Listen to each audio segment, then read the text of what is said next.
salt and pepper, cookies and coffee, peanut butter and jam. Certain combos just make sense.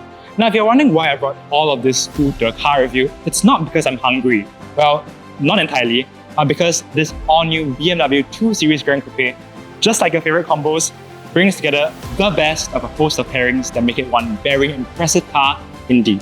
But how does it do that? Let's find out.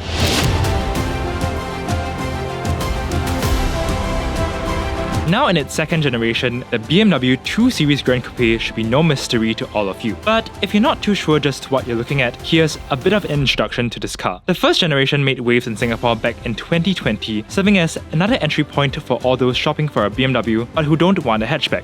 This is its successor.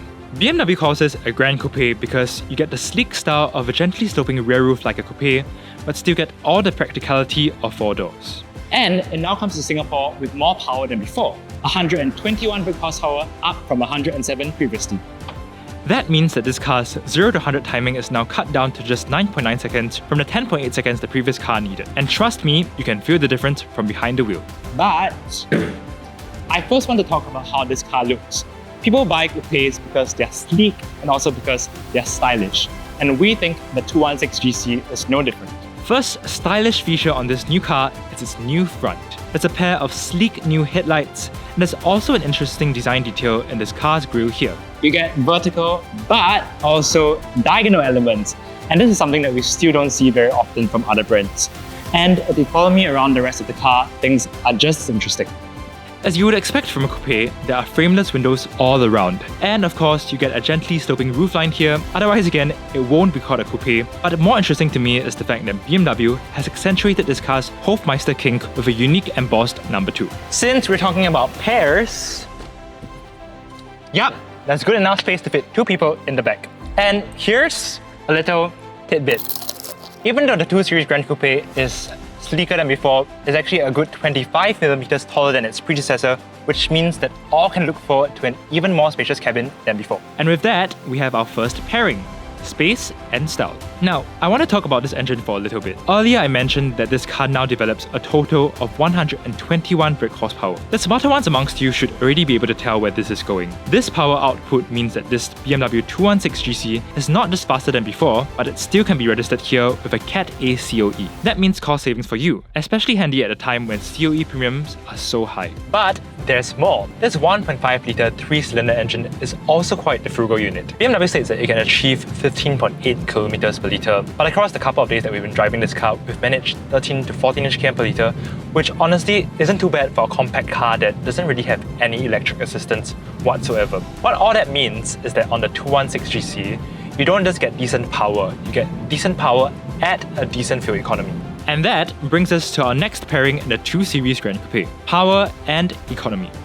Of course, you expect a BMW to deliver on driving thrills, and now that we're behind the wheel of this 2 Series Gran Coupe, I have to say, this car doesn't disappoint.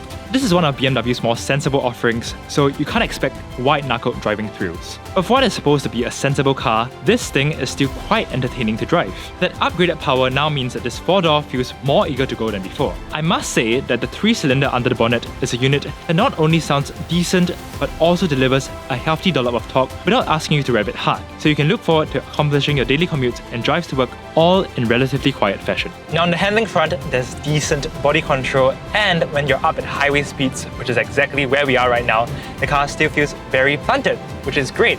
There's also decent steering feel, and the car feels eager enough to change direction when you need it to. Again, I say all this bearing in mind that this is being judged against the standards of a typical Singaporean driver. BMW also states that this 2 Series Gran Coupe has seen a host of improvements to its chassis, suspension, and steering. And from here, it's hard to deny that these are all felt. But it's not all just fun and games when it comes to the BMW 2 Series Gran Coupe. It also scores well when it comes to practicality and also onboard tech. For the driver, there's a handy and easy-to-use 10.7-inch infotainment display. Not too sure about where you're headed to? This operating system places your navigation info readily at hand here, and if you need anything else, this tiled menu makes searching for what you need easy. Look, there's even a recently used tab at the top. So say for example, if you change the ambient lighting and want to switch it back, you can quickly find the exact screen you need right here. And of course at the rear you get a very respectable 430-litre boot, which It's perfect for sending your friends to the airport or popping down to the supermarket for a grocery run. And all these reasons are exactly why we think the BMW 2 Series Gran Coupe is such an impressive car. It's punchy yet economical, it's stylish yet spacious, it's entertaining yet practical.